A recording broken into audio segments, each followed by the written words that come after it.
Hi and welcome to Penser Bank and our interview with Maha Energy. My name is Markus Almerud and I'm an analyst here at the bank. So today I have with me Paolo Mendonca, who is CEO of Maha. Hi, Paolo. Hello, Marcus. A pleasure being Thank you here very with much for you. Thank you very much for coming here to talk to us. Let's start a bit with yourself, maybe and a bit of background. So you took over as CEO in November last year. Tell us a bit about your background before you came onto Maha. Oh, sure, Marcus. Well, thank you. My name is Paolo Mendonca. I'm a partner in Starboard, that is a Brazilian private equity in Brazil, and we have done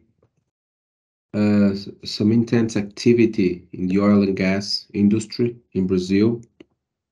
In 2019, we created a company called 3R Petroleum, and that was a company that actively participated in the divestment process of Petrobras. 3R started buying a cluster on the onshore of Brazil in a state called Rio Grande do Norte. The first cluster was called Macau, and after that, the company acquired other clusters. In the total, there were almost 9 acquisitions from the Petrobras divestment process, and it reached a value of almost $2 billion. And this company, we IPO'd the company and then made 2 additional follow-ons. And today is almost its market cap of approximately $2 billion. So this is a little bit of my background in the oil industry. I have already worked in other sectors as well, such as mining, energy, and other investments that Starboard has done in the past, also including music royalties. So Starboard is a fund that has invests in lots of different sectors in Brazil. And myself, I have been doing a lot in the energy and oil and gas space. Okay.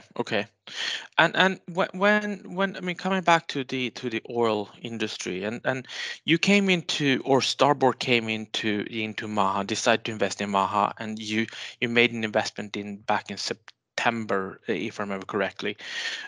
When you decided to go into to invest into Maha, what attractions did you see? What was the reason for you stepping in and buying that initial stake from Qualitena? No, perfect.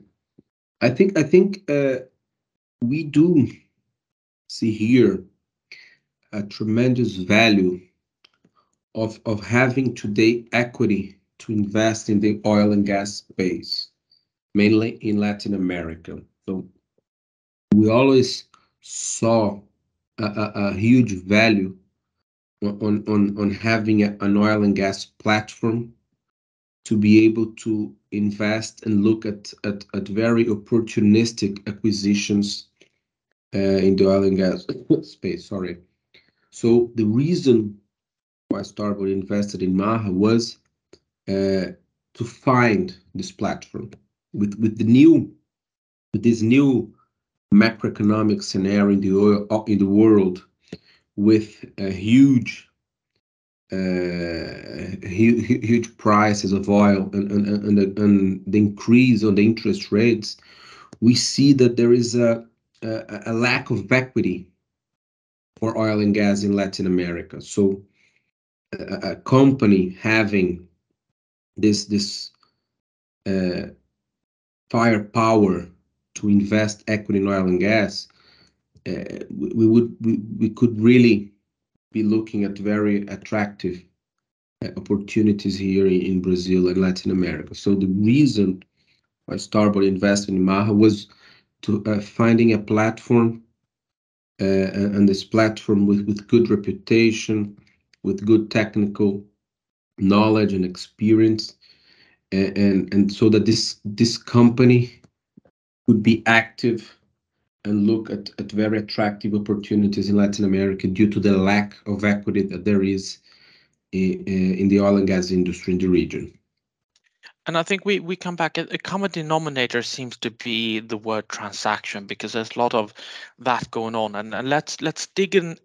You've been very active, to say the least, since you guys came in and since you invested. And I guess there are two big ones. It's the sale of Maha Brazil and the acquisition of DBO 2.0.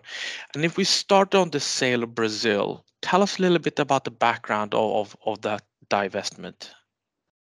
Yes, I think the background of this divestment is very interesting, and we see here, Marcus, that the TA field in Brazil was a very interesting asset that Maha, since its inception, developed, and then the company drilled some wells there. However, Maha didn't have scale to have a very profitable asset there. So the acquisition by PetroRecôncavo is something that we see that the PetroRecôncavo is very active in the Bahia region where TA is located. So they could benefit from all the synergies within their other assets. As we know, the onshore fields, they have, if you have larger scale, you can have lots of synergies on costs, synergies on the oil sale. So this was a little bit of the background. A buyer which could price all the synergies that he had. So we considered that this transaction was very accretive for the Maha's shareholders. So this is a little bit of the background. A buyer that had very good synergies with this asset because they have neighbor assets in this Bahia state in Brazil. Which I assume allowed you to get a little bit higher price than you would otherwise, correct? Correct, Marcus. That's our view, and that's why we believe it was a very accretive transaction for the Maha shareholders. And what's left for the transaction to close? So I think there is only one pending condition precedent. The antitrust agency in Brazil has already approved. So the only pending item is a general meeting that PetroRecôncavo will have now on the 27th of February, 7 days from now. And a couple of days after that, we expect to have the closing. So probably within February. Okay. And if we move on to the next transaction, the acquisition of DBO 2.0, same question, the background of this transaction. No, perfect, Marcus. So those assets, right? We were very familiar with them because they are from 3R, sorry. And we see that those assets, they are very interesting from three points of view.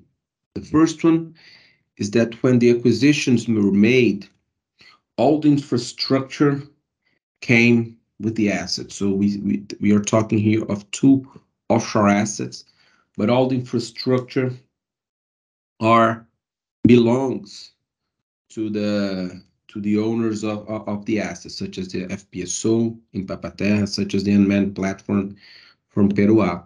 So this is something that we see with very good eyes, because you can really have very solid and resilient lifting costs for those assets, as you don't need to pay any daily rate for leased platform. So this is one aspect.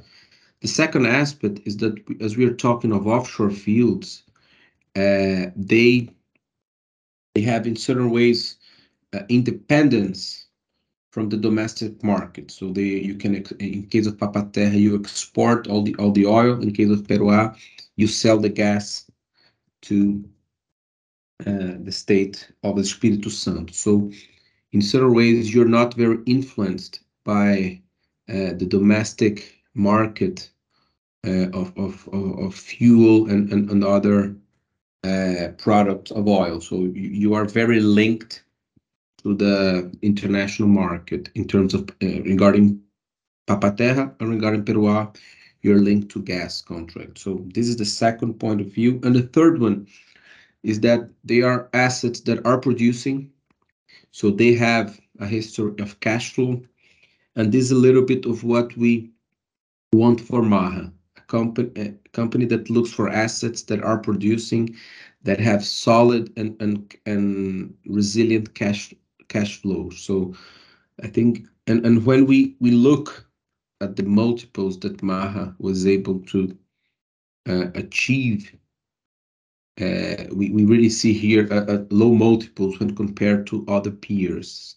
If we look to the DBO acquisitions, we acquired around 0.2 price to NAV, which we believe it's a very interesting multiples. When we look at a cash flow multiple, it's also very accretive when compared to other peers. And also when we look at the enterprise value on the reserves, around 3 times, is also something very interesting on an economic point of view. Mm-hmm.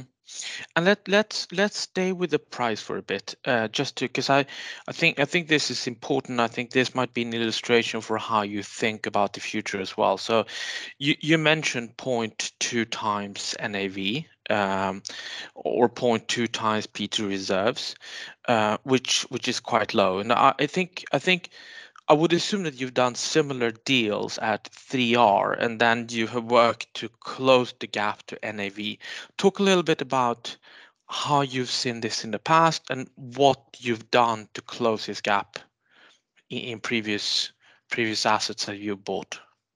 I think excellent question, Mark, because I think the way we see that we will close this gap is really in the very short term, showing to the market the financial results of this asset.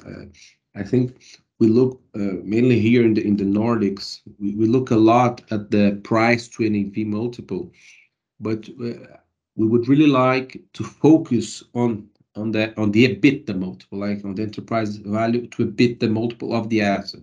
So I think when the market perceives the cash flow generation that those assets can deliver and are delivering, I think this is the main point, that maybe the first point here that will close the gap. And the second is that as we are talking of assets that have already have the infrastructure ready, when any new investment that we do on those assets, they have a very quick payback. So we also see the increase in production and in cash flow on a very quick way. So I think these two assumptions here are the main reasons to try to close this gap. So the first one is really showing to the market how much cash those two assets will generate, and the second one, the investments that we do on those assets, they have a very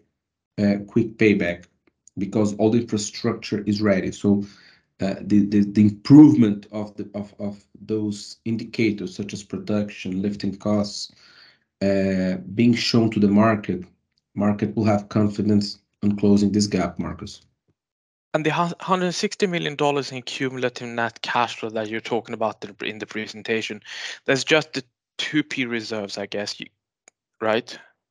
Correct, Marcus. This is an assumption from the certification of reserves that is public, and this assumes a Brent price from an average from 71 to 66.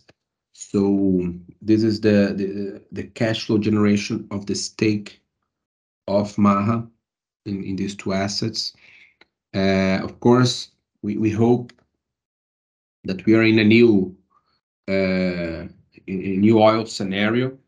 So this number could be revised upwards with the new Brent curve that we are facing this year. But with this range of $71 to $66 per barrel, this is the cash flow that the company that made the certification has presented. And if you were to transfer any 3P reserves to 2P, there is also further upside to these estimates, I assume.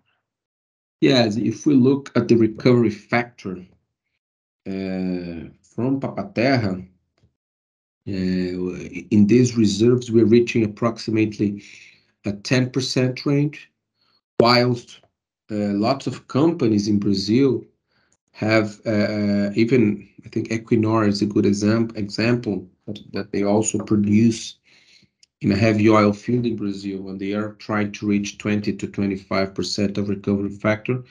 So I think there is in the future, as the companies and the operator being able to increase production, there could be here an interesting upside on showing that this field that has almost 2 billion of oil in place could really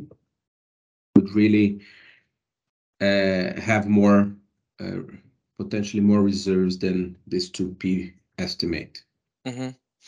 And if we look forward and we look the strategy going forward, you've highlighted M&A focused growth, and you sit with quite a big pile of cash after the Maha Brazil transaction has closed. So talk a little bit about your thoughts about M&A going forward. Oh, perfect. I see here, Markus, that we have a very active pipeline of potential transactions in Latin America.